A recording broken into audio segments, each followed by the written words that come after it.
Welcome to the Deep Dive by Global Heroes, your go-to for the real stories behind real heroes. Get more inspiring content in your inbox with our newsletter, and be sure to follow along on social media. Welcome back to the Deep Dive. Today, we're peeling back the covers on corporate responsibility. We're looking at a company, Sleep Country, that started, pretty small back in '94, 4 stores. Right, and grew into this national retailer, but also, interestingly, developed this deep commitment over, 3 decades now?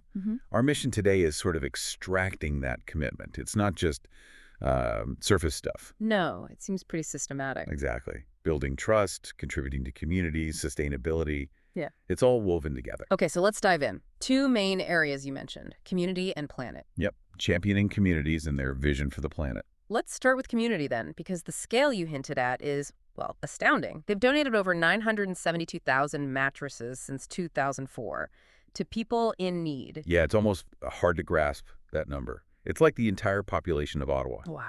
And what's really fascinating is why they do it. They're tackling something experts call furniture poverty. Furniture poverty. Okay, explain that. It's this kind of invisible problem, but it's crippling for vulnerable communities. I mean, imagine not having a bed.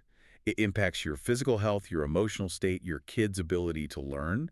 It's profound. So nearly 1 million mattresses. That's a massive logistical operation. How do they manage that? It's not just dropping them off, right? No, not at all. They're strategic. They partner with organizations like Furniture Bank. These groups help ensure the gently used items are suitable, safe, and actually get to the families who need them. It furnishes homes, gives dignity. That makes sense. Quality control is key there. Absolutely. And it's not just ongoing local stuff either. We saw how they responded to the crisis in Ukraine. Oh, yeah. Donated over, I think it was $720,000 worth of sleep essentials, helping displaced families. Shows they can mobilize quickly for big crises, too. Okay, so that community focus, the redistribution, it leads pretty naturally to the other side, the planet side. Because, well, not every mattress can be reused, and mattresses are big. They are. And think about it. You're supposed to replace your mattress every, 6 to 8 years? Right. So that creates a huge disposal problem. They just clog up landfills. Massive volume. Which makes their next big number really stand out, landfill diversion. Since 2004, Sleep Country has diverted over 2.9 million mattresses from landfills. 2.9 million. Try to picture that. Apparently, it's the height of 1,600 CN towers stacked up. And that visual. Yeah. Wow. Yeah, that's a staggering amount of waste avoided. Truly is. And it shows they're not just looking back at what they've done, they're setting future goals, too. They've got this target, achieve net zero greenhouse gas emissions by 2040. Net zero by 2040? That's ambitious for a retailer of this size. It's a huge undertaking, definitely. Yeah. It requires changes right across their operations, supply chain, everything. So how do they connect these 2 big efforts, the community giving and the environmental action? This is where it gets really integrated, I think, through their Green Glove delivery program. Ah, the Green Glove. Okay. Yeah, it's kind of the engine making a lot of this work. It's their premium delivery service. The teams don't just set up your new bed or whatever. They actively take back your old mattress, your old box spring, even the packaging. And that's where the recycling happens. Exactly. It removes that barrier for the customer. What do I do with this old mattress? They handle it responsibly. And here's the kicker, linking it back again. For every mattress they recycle through Green Glove. They plant a tree. A tree for every mattress. That's a direct, tangible link. Buy a bed, help the planet. And the scale isn't small either. They're aiming to plant 150,000 trees every year. 150,000? Where? Focused on Canadian regions hit hard by wildfires. Right now, specifically, British Columbia's Cariboo region.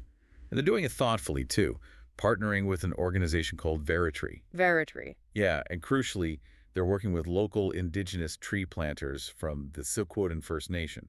So it respects local knowledge and the land itself. That's really important context. So, okay, 150,000 trees a year. What's the actual climate impact of that? Well, estimates suggest that once those trees mature, they could sequester around 32,000 metric tons of CO2.